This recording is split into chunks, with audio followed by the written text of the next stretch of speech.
नमस्कार प्यारे प्रदेशवासियों। कोरोना वायरस से संबंधित हम काफ़ी अरसे के बाद आप सबके बीच में अपनी बात कहने के लिए आज उपस्थित हैं।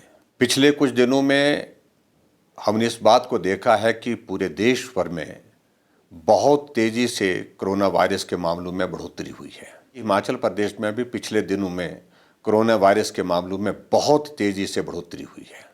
अब की बार ये देखने में आया है ये वायरस एक तो तेज़ी के साथ संक्रमण फैला रहा है और दूसरे इस बात को भी हमने देखा है कि डेथ भी बहुत ज़्यादा पूरे देश भर में भी और उसके साथ हम हिमाचल प्रदेश में अगर हम देखें तो हिमाचल प्रदेश में भी बहुत तेज़ी से मृत्यु दर में भी बढ़ोतरी हुई है, जो हमारे लिए चिंता का विषय है।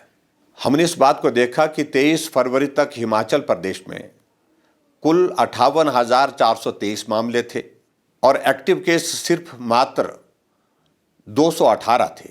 और हिमाचल प्रदेश में उस वक्त तक 23 फरवरी तक जो मृत्यु हुई थी जिन लोगों की, वो आंकड़ा 982 था और 10 अप्रैल को ये आंकड़ा पहुंच करके जहां 58,423 मामले 23 फरवरी को थे, बढ़ करके 69,114 हो गया और एक्टिव केस जहां हमारे 218 थे 23 फरवरी को, वो बढ़ करके 5,223 हो गए और मृत्यु जो 23 फरवरी 2021 को मात्र 982 थी, वो बढ़ करके 1,102 हो गई, जो हमारे लिए बहुत बड़ी चिंता का विषय है। हम इस बात को भी देख रहे हैं कि पिछले 45 दिनों में जो नए मामले हिमाचल प्रदेश में आए हैं उनकी संख्या 10,691 है और उसके साथ जो मृत्यु जिन लोगों की हुई है 45 दिनों में 120 लोगों की मृत्यु हुई है, जो हमारे सबके लिए चिंता का विषय है। और ऐसी परिस्थिति में मुझे लगता है कि बहुत ज़्यादा सावधानी बरतने की आवश्यकता है।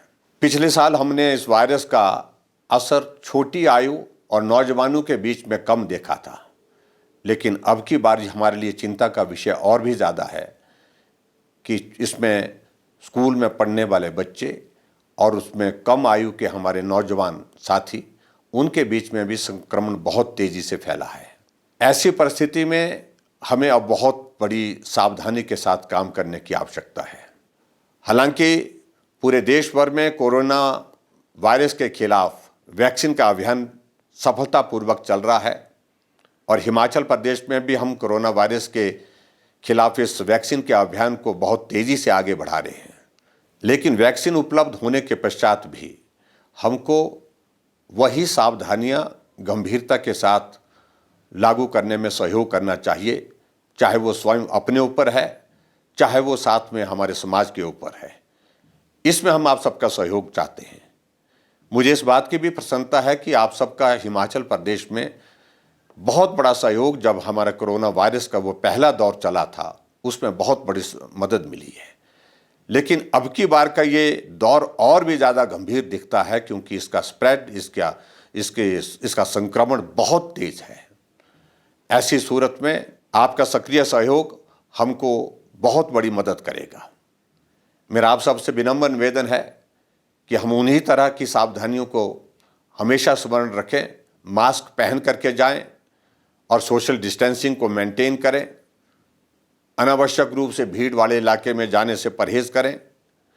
इन सारी बातों को फिर से हम अपने ऊपर भी लागू करें और जहां आपको लगता है कि समाज को भी प्रेरित करने के लिए कुछ कहने की या कुछ करने की आवश्यकता है, उसमें भी आगे बढ़ करके आप काम करें। नवरात्रों का त्यौहार कल से शुरू हो रहा है। मैं नवरात्रि के अवसर पर आप सबको बहुत बहुत बधाई देता हूँ, शुभकामनाएं देता हूँ। लेकिन परिस्थितियाँ हमारे सामने इस प्रकार की हैं, हमको नवरात्रों के दिनों में भी कुछ रिस्ट्रिक्शंस के साथ काम करने के लिए आप सबका सहयोग चाहिए।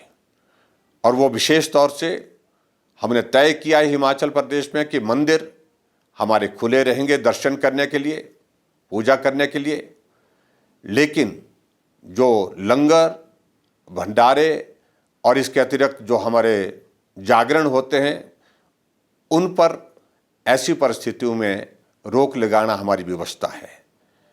मुझे पूरा भरोसा है आप उसमें भी सहयोग देंगे। हमने हिमाचल प्रदेश में कुछ चीज़ों को लेकर के निर्णय किया है, उसमें 3-4 चीज़ों को लेकर के विशेष रूप से मैं आपके सामने ज़रूर जिक्र करना चाहूँगा। एक तो हमने तय किया है कि 21 तारीख तक हमारे स्कूल कॉलेजेस बंद रहेंगे, और उसके अतिरिक्त हमने ये भी तय किया है कि हिमाचल प्रदेश में जहाँ जिन राज्यों में ज़्यादा संक्रमण फैला है, उन राज्यों से आने वाले सभी लोगों के लिए एक एडवाइजरी जारी करके कि वो अपने पिछले 72 घंटे की RT-PCR रिपोर्ट के साथ ही हिमाचल प्रदेश में प्रवेश करें। नवरात्रों के साथ में शादियों का भी दौर शुरू हो रहा है। मेरा आप सबसे विनम्र निवेदन है कि शादियों के लिए जो हमने गाइडलाइंस, जो रिस्ट्रिक्शंस जो जारी की हैं, उसके पालन में आप अपना सहयोग करें। इसके साथ मैं विशेष तौर से आप सबसे विनम्र निवेदन करना चाहूँगा, पिछले साल जब कोविड का ये दौर शुरू हुआ था, उस वक्त बहुत गंभीरता के साथ सभी लोगों ने सहयोग दिया। आप सबके सहयोग से उस दौर से हम बाहर निकलने में सफल हुए थे। अब की बार हम इस बात को देख रहे हैं कि वो गंभीरता का दौर उस प्रकार का नहीं है जो पिछले साल था। ये वायरस पिछले साल की तुलना में कम खतरनाक नहीं है, उससे ज़्यादा खतरनाक है। ऐसी परिस्थिति में हमको जो गंभीरता पिछले साल बनी हुई थी, उससे ज़्यादा गंभीर होकर के काम करने की आवश्यकता है। और इसलिए मेरा आप सबसे विनम्र निवेदन है कि मास्क पहन करके रहिए और सोशल डिस्टेंसिंग मेंटेन करिए।